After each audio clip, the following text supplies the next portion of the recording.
ഏറ്റവും സ്നേഹം നിറഞ്ഞ ഈശോയുടെ കൂട്ടുകാരെ, നന്നായി പഠിക്കുന്നൊരു കൂട്ടുകാരൻ, എല്ലാ പ്രാവശ്യവും പരീക്ഷയിൽ എക്സാം കഴിഞ്ഞ് കഴിയുമ്പോൾ ക്ലാസ് PT നടക്കുമ്പോൾ അമ്മയേക്കാൾ അപ്പച്ചനെ കൊണ്ടുപോകാനായിരുന്നു അവൻ ആഗ്രഹം. കാരണം അമ്മയുടെ മുഖം പൊള്ളലേറ്റ് വികൃതമാണ്. ഇതാണ് തൻ്റെ അമ്മ എന്ന് പറയാൻ അവന് നാണക്കേടായിരുന്നു. ഒരു പ്രാവശ്യം അപ്പച്ചൻ തിരക്കുണ്ടായപ്പോൾ ക്ലാസ് PTക്ക് വന്നത് അമ്മയായിരുന്നു. ഇത് കണ്ടപ്പോൾ അവനൊത്തിരി ദേഷ്യം തോന്നി.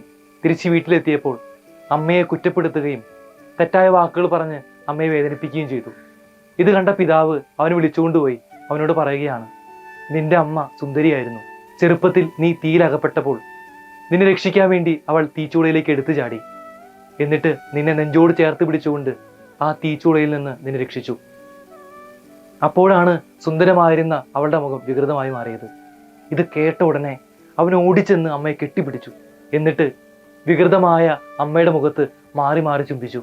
എന്നിട്ട് അമ്മയോട് പറഞ്ഞു, അമ്മേ, എന്നോട് ക്ഷമിക്കണം. ഏലിയ 2-ാം ഞായറാഴ്ച. വിശുദ്ധ മത്തായി എഴുതിയ സുവിശേഷം 17-ാം അധ്യായം 9 മുതൽ 13 വരെ തിരുവചനങ്ങളാണ് നമ്മൾ വിചിന്തനത്തിലെടുക്കുന്ന. ഈശോയുടെ രൂപാന്തരം കണ്ട് ത്രില്ലടിച്ച ശിഷ്യന്മാർ ഈശോയോടൊപ്പം മലമുകളിൽ നിന്ന് ഇറങ്ങി വരികയാണ്. അപ്പോൾ ശിഷ്യന്മാർ ഈശോയോട് ചോദിക്കുന്നുണ്ട്, എന്തുകൊണ്ടാണ് നിയമജ്ഞർ ഏലിയ ആദ്യം വരണമെന്ന് പറയുന്നത്?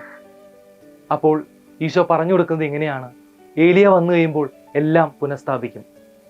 എന്നാൽ പുതിയ നിയമത്തിന്റെ ഏലിയായ യോഹന്നാൻ കടന്നു വന്നപ്പോൾ അവർ അവനെ മനസ്സിലാക്കിയില്ല. തങ്ങൾക്ക് ഇഷ്ടമുള്ളതെല്ലാം അവർ അവനോട് ചെയ്തു. അതുപോലെ മനുഷ്യപുത്രനും അവരാൽ പീഡിപ്പിക്കപ്പെടും. ചെറുപ്പം മുതൽ ദൈവവചനം വായിക്കുകയും ഉരുവിടുകയും ധ്യാനിക്കുകയും പ്രാർത്ഥിക്കുകയും ജീവിക്കാൻ പരിശ്രമിക്കുകയും ചെയ്യുന്ന നിയമജ്ഞരും ഫരിസേയരും പ്രവചനങ്ങളുടെ വെളിവാക്കപ്പെട്ട യോഹന്നാനെയോ ദൈവപുത്രനായ ഈശോയെയോ തിരിച്ചറിയാൻ സ്വീകരിക്കാനോ സാധിച്ചില്ല. സത്യത്തിന് സാക്ഷ്യം വഹിച്ച യോഹന്നാൻ ശിരസ് അവർ ഛേദിച്ചു. സ്നേഹത്തിന് സാക്ഷ്യം വഹിച്ച ഈശോയെ അവർ കുരിശിൽ തറച്ചു. അവർ ഈശോയെയും യോഹന്നാനെയൊക്കെ സ്വീകരിക്കാനോ അവരുടെ വചനങ്ങൾ മനസ്സിലാക്കാനോ പരിശ്രമിച്ചില്ല. ഇന്നത്തെ വചനത്തിന്റെ വെളിച്ചത്തിൽ ഈശോ നമ്മളോട് പറയാൻ ആഗ്രഹിക്കുന്ന കാര്യം, ടു നോ ടു ലവ്. മറ്റുള്ളവരെ മനസ്സിലാക്കുകയും അറിയുകയും അവരെ സ്നേഹിക്കുകയും ചെയ്യാൻ നമുക്ക് സാധിക്കണം. ഈശോയുടെ അടുത്തേക്ക് രക്തസ്രാവക്കാരി സ്ത്രീയും വ്യഭിചാരത്തിൽ പിടിക്കപ്പെട്ട സ്ത്രീയും മഗ്ദലന മറിയവും സമരിയാക്കാരിയും കുഷ്ഠരോഗികളും തളവാത രോഗികളും അന്ധരും മൂമരൊക്കെ കടന്നു വന്നു. ഈശോ അവരൊക്കെ ചേർത്ത് പിടിച്ച് അവർക്ക് ആശ്വാസം നൽകി. അതുപോലെ ഈ വചനത്തിന്റെ വെളിച്ചത്തിൽ ഈശോ നമ്മളിൽ നിന്ന് ആഗ്രഹിക്കുന്ന ഒരു കാര്യം നമ്മുടെ ചുറ്റുമുള്ളവരെ മനസ്സിലാക്കണം എന്നതാണ്. നമ്മുടെ മാതാപിതാക്കളെയും സഹോദരങ്ങളെയും കൂട്ടുകാരെയും അധ്യാപകരെയും നമ്മുടെ ബന്ധുമിത്രാദികളെയും നാം മനസ്സിലാക്കുകയും അവരെ സ്നേഹിക്കുകയും വേണം. ചെറുപ്പത്തിൽ അമ്മയുടെ ഉദരത്തെ മുരുവായ നിമിഷം, ആ നിമിഷം മുതൽ അപ്പനും അമ്മയും നമ്മളെ ഒരു സ്വപ്നങ്ങൾ കാണുകയാണ്. അവരൊഴുക്കിയ കണ്ണീരും കഠിനാധ്വാനവും പ്രാർത്ഥനയൊക്കെ നമുക്ക് വേണ്ടിയായിരുന്നു. ചെറുപ്പത്തിൽ നമ്മൾ ഇരിക്കാൻ ആഗ്രഹിച്ച ഒരു ഇടമുണ്ട്, അത് അപ്പൻ്റെ തോളായിരുന്നു. ആ തോളിരിക്കുമ്പോൾ എല്ലാ കാഴ്ചകളും നമുക്ക് കാണാൻ സാധിക്കും.